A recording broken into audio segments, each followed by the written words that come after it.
Assalamualaikum warahmatullahi wabarakatuh. Anak-anak, alhamdulillah kita hari ini bertemu kembali pada momentum pembelajaran daring. Baiklah, sebelum acara kita mulai, mari kita awali dulu dengan berdoa kepada Allah Subhanahu wa taala agar materi-materi yang akan kita pelajari ini nanti semoga diberikan kemudahan Allah Subhanahu wa taala dan diberikan ilmu yang bermanfaat buat kita semuanya. Amin.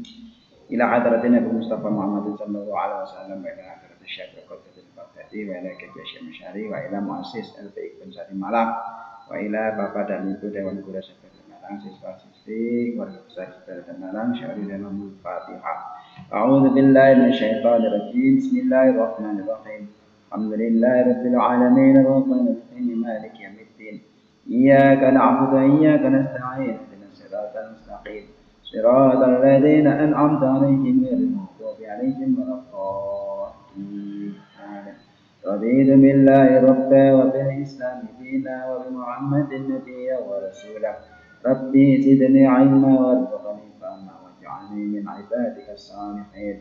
اللهم صل صلاة كاملة وسلم سلاما تاما على سيدنا محمد الذي تنحل في القدر وتنفرج في الكرب وتقطع في الحوائج وتنال في الرغائب وحسن خواتم تستر ما مقوات الكريم وعلى آله وصحبه في كل نفس ونفس بعدد كل معلوم لك برحمتك يا أرحم الراحمين. Anak, sebelum kita mulai, tolong disiapkan catatan alat tulis untuk merangkum materi-materi yang akan saya berikan. Baiklah, untuk materi hari ini kita akan membahas tentang pentingnya mengajar. Hari ini kita membahas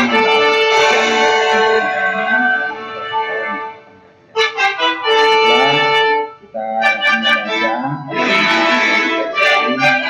tolong persiapkan konsep penuntut ilmu ya. Nah, konsep penuntut ilmu itu merupakan kata yang berasal dari bahasa Arab, masdar dari alima ya'lam yang berarti tahu atau mengetahui. Ilmu adalah pengetahuan tentang sesuatu yang disusun secara bersistem menurut metode tertentu yang dapat digunakan untuk menerangkan masalah sesuatu di bidang pengetahuan. Ya, ini bentuk dari kamus besar bahasanya. Salah satu ciri yang membedakan kita dengan yang lainnya adalah penekanannya terhadap masalah ilmu atau sains. Al-Quran dan As-Sunnah mengajak kaum muslim untuk mencari dan mendapatkan ilmu dan kearifan, serta menempatkan orang-orang yang berpengetahuan pada derajat yang tinggi. Kedudukan ilmu dalam Islam, ya.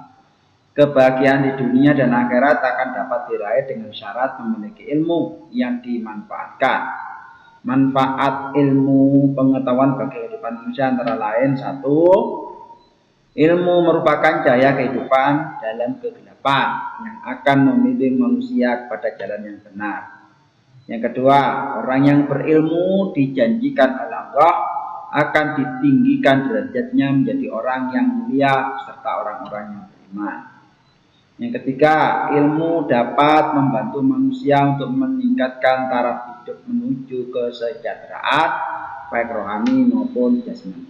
Yang keempat, ilmu merupakan alat untuk membuka rahasia alam, rahasia kesuksesan hidup, baik hidup di dunia maupun hidup di akhirat.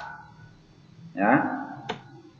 Al-Quran dan Al-Hadis telah mengajarkan bahwa ilmu dan para ulama menempati kedudukan yang sangat terhormat dan menunjukkan bahwa menuntut ilmu merupakan suatu kewajiban bagi setiap muslim.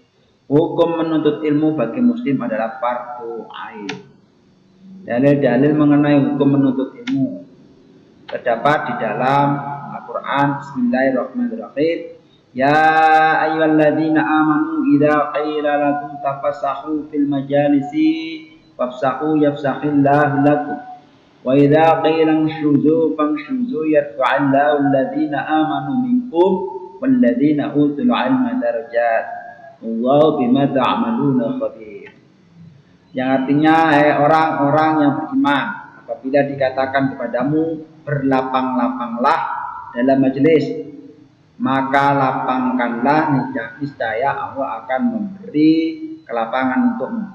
Dan apabila dikatakan berdirilah kamu, maka berdirilah, niscaya Allah akan meninggikan orang-orang yang beriman di antaramu dan orang-orang yang diberi ilmu pengetahuan beberapa derajat, dan Allah Maha mengetahui apa yang kamu kerjakan. Surat Al-Mujadilah ayat 9. Di dalam Al-Quran surat Al-Fatir juga dijelaskan yang artinya sesungguhnya yang takut kepada Allah di antara hamba-hambanya hanyalah para ulama. Ya, itu dalam surat Al-Fatir. Di dalam yang lainnya, ulama adalah orang-orang yang mempunyai pengetahuan yang lurus dan pemahaman yang mendalam. Allah Ta'ala berfirman yang artinya, dan perumpamaan-perumpamaan ini kami buatkan untuk manusia, dan tiada yang memahaminya kecuali orang-orang yang berilmu. Surat Al-Ankabut ayat 43. Di dalam Al-Quran surat Al-Alaq ayat 1 sampai 5 saya jelaskan Bismillahirrahmanirrahim. Iqra' bismi rabbikal ladzi khalaq. Khalaqal insana min 'alaq. Iqra' wa rabbukal akram alladzi 'allama bil qalam 'allamal insana ma lam ya'lam. Ini adalah surat yang pertama kali atau wahyu yang pertama kali oleh diterima Nabi pada saat bergua atau bertapa di Gua Hira. Itu wahyu yang pertama kali, ya, yang pentingnya ilmu. Makanya Iqra', bacalah dengan menyebut nama Rabbmu yang menciptakan. Dia telah menciptakan manusia dengan segumpal darah. Bacalah dengan Rabbmu yang paling pemurah, yang mengajar manusia dengan perantaraan kalam. Ia mengajarkan kepada manusia apa yang dia tidak tahu. Nah, di dalam hadis juga banyak disinggung masalah pentingnya ilmu, yang artinya barang siapa yang Allah kehendaki kebaikan padanya, niscaya Allah akan pahamkan dia tentang agamanya. Tafaqun alaih. Apabila seorang keturunan Adam meninggal dunia, maka terputuslah amalnya kecuali dari 3 hal. Yang pertama adalah sedekah jariyah, kedua ilmu yang bermanfaat, yang ketiga orang atau seorang anak soleh yang mau mendoakan orang tuanya.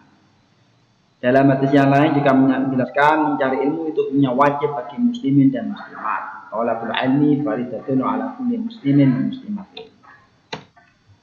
Ada lagi yang menyatakan di dalam hadis yang artinya barang siapa yang menginginkan kehidupan dunia maka ia harus berilmu. Barang siapa yang menginginkan kehidupan akhirat maka itu pun harus dengan ilmu. Dan barang siapa yang menginginkan keduanya itu pun harus dengan ilmu. Man arada dunya fa'alaihi bil ilmi, wa man arada al-akhirah fa'alaihi bil ilmi, wa man arada huma fa'alaihi bil ilmi. Hadis riwayat Tabrani. Dalam hadis lain juga disebutkan tuntutlah ilmu walau di negeri Cina, karena sesungguhnya menuntut ilmu itu wajib bagi setiap muslim. Sesungguhnya para malaikat meletakkan sayap-sayap mereka kepada para penuntut ilmu karena senang atau rela dengan yang ia tuntut. Hadis riwayat Muslim. Ya, ini ada sebuah karikatun, pergi mengajarkan satu bab ilmu lebih baik daripada sholat 1000 rakaat. Itu hadis Nabi yang disebutkan oleh Ibnu Majah. Nah, ini juga ada karikatur. Walau cobaan senantiasa menerpa, tak akan ada kata menyerah untuk menggapai cita-cita ilmu. Ya. Barang siapa yang menempuh suatu jalan untuk mencari ilmu, maka Allah akan memudahkan baginya jalan menuju surga. Keutamaan menuntut ilmu dan kedudukan ulama tidak diragukan lagi bahwasanya pengetahuan para penuntut ilmu terhadap kemuliaan yang besar akan mereka dapati dengan menuntut ilmu, dan kedudukan yang tinggi akan menjadikan mereka paling bersemangat dalam menempuh jalannya ilmu dan belajar, dan beradab dengan adab-adab yang syar'i yang akan menambah kedudukan dan keutamaan mereka di sisi Allah Subhanallah, serta akan meninggikan kemuliaan mereka dan akan terbuktilah kemanfaatan mereka terhadap manusia. Nah, ini saya contohkan lagi kiat-kiat menuntut ilmu, ya. Betapa beratnya medan ketika mereka mau bersekolah untuk hanya mencari ilmu. Ada seorang anak SD sampai rela dengan bahasa kuyup menyeberang aliran sungai yang cukup deras, sampai ada yang bergelantungan di jembatan, ada yang nekat mentaruhkan nyawanya hanya untuk mencari ilmu, yaitu dengan meniti pada jembatan yang tidak begitu terawat. Nah, inilah bagaimana dengan kalian yang sekarang jalan sudah banyak mulusnya, jalan sudah tidak ada begitu lancarnya. Kalau sampai malas kalian, maka eman-eman gitu ya. Nah, kiat-kiat menuntut ilmu ya. Satu, belajar dengan sungguh-sungguh ya. Yang kedua, niatkan belajar karena Allah Ta'ala. Yang ketiga, selalu ingat prinsip bersakit-sakit dahulu, bersenang-senang kemudian. Yang keempat, tekadkan belajar demi membahagiakan orang tua dan keluargamu nanti. Yang kelima, sebagai balas budi kepada orang tua dan guru yang telah berjuang untuk kita. Yang berikutnya, mengingatkan jasa-jasa guru yang telah memberi kita sebaik mungkin. Yang berikutnya, berdoalah sebelum belajar. Ini penting. Anak pandai pun tanpa diimbangi dengan doa, maka ilmunya tidak akan bermanfaat. Tidak malu untuk bertanya pada siapapun, ya. Mengingat bahwa Islam sangat mengutamakan orang-orang yang menuntut ilmu. Dan yang terakhir, mengingat prinsip man jadda wa jadda. Barang siapa yang bersungguh-sungguh, maka dia akan berhasil meraih apa yang dicita-citakan. Ya, alhamdulillah anak sudah sampai di sini untuk materi pentingnya menuntut ilmu dalam Islam. Mudah-mudahan materi-materi yang saya berikan tadi semoga bisa kalian terapkan dalam kehidupan sehari-hari, khususnya untuk meraih masa depan dan mencari ilmu. Marilah kita tutup dengan doa. Mudah-mudahan apa yang kita lakukan ini semoga mendapatkan ridha dari Allah Subhanahu wa taala, dan ilmu yang kita dapatkan tadi semoga menjadi ilmu bermanfaat. Amin. Bismillahirrahmanirrahim. Wal 'asri innal insana lafi khusrin illa alladzina amanu wa 'amilus solihati wa tawassaw bil haqqi wa tawassaw bis sabr. Subhanaka Allahumma wa bihamdika asyhadu an la ilaha illa anta astaghfiruka wa atubu ilaik. Terima kasih anak-anak, tetap di rumah, jangan banyak keluar rumah, tetap jaga kondisi, jaga kesehatan. Ingat kalau keluar rumah tetap menggunakan masker. Dan saya akhiri, Assalamualaikum warahmatullahi wabarakatuh.